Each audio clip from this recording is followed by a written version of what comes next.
Have you ever truly stopped and asked yourself this question? If my life ended tonight, where would my soul awaken? Not tomorrow, not years from now, but this very night.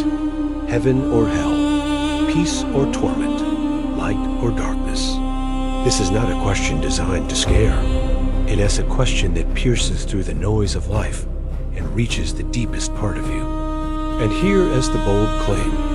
Jesus did not speak about heaven and hell as vague metaphors. He gave a detailed, urgent description of realities, more permanent than the ground beneath your feet.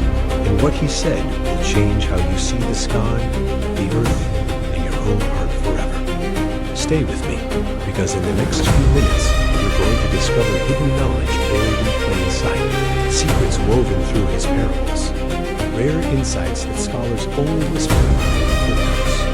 By the end of this journey, you will not just have heard the words of Jesus. You will have glimpsed the structure of eternity itself. The next part will surprise you even more. Picture a desert night outside Jerusalem 2,000 years ago. The sky is black velvet. The stars are like burning pinpricks.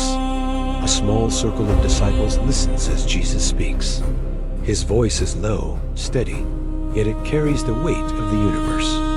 He describes a day when the heavens themselves will split open, angels dispatched like lightning, the nations gathered, the books open. His words paint images so vivid, they echo across millennia. A shepherd separating sheep from goats, a furnace blazing with unquenchable fire, a kingdom prepared since the foundation of the world. But these are not just poetic warnings. They are codes, keys to a hidden reality. And what comes next may change how you see the sky forever. Every time Jesus spoke of the kingdom, he embedded in his language the rhythm of choice and consequence. Heaven was not portrayed as a reward for the self-righteous, but as the home of the forgiven. Hell not as a playground for villains, but as the tragic end of separation from God, his own life. Think about the parable of the wise and foolish virgins. Lamps flicker in the night. A wedding is coming. Half are prepared, half are not. This isn't just about oil. It's about readiness of the heart. The next revelation uncovers a secret very few people know. The images of darkness and fire aren't the only punishments. They are symbols of distance from the source of life. As a soul moves farther from its source, it becomes colder, darker, more isolated. And that, Jesus suggests, is hell itself. But the story only grows darker and more mysterious from here. Because Jesus doesn't just speak to individuals.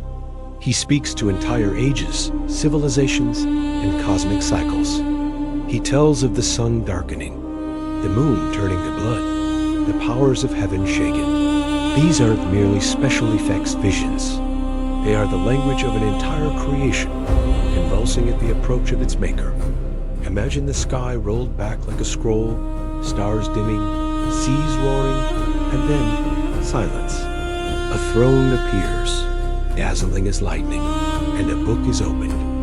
Inside, every secret thought, every hidden act rises like incense. The next part will be even more shocking. Look carefully at his metaphors. The trumpet, the scroll, the throne, the book of life. These aren't random. Trumpets mark beginnings and endings.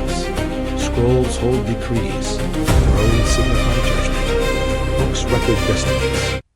Ancient Jewish festivals encoded these patterns long before Jesus walked the earth. The Feast of Trumpets, the Day of Atonement, the Year of Jubilee, all foreshadow a final reckoning and a final release. This is why Jesus' words resonate across cultures. Even mythologies outside the Bible echo fragments of this story. A cosmic judge, a weighing of souls, a kingdom of light, and a pit of darkness. Could it be that every legend is a shadow of one reality? The next revelation uncovers a hidden truth you never expected. What if heaven and hell are not merely places, but trajectories, paths you are already on? Each choice, each love, each act of mercy or cruelty nudges the soul toward light or toward darkness. Jesus' teachings about forgiveness, generosity, and purity of heart aren't moral chores, but guiding you toward the kingdom. Ignore them, and the drift away from life begins now, not later.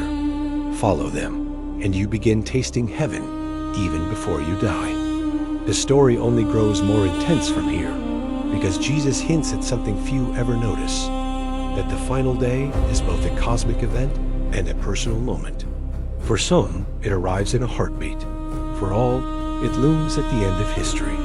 And as we peel back the next layer, you may feel eternity pressing close.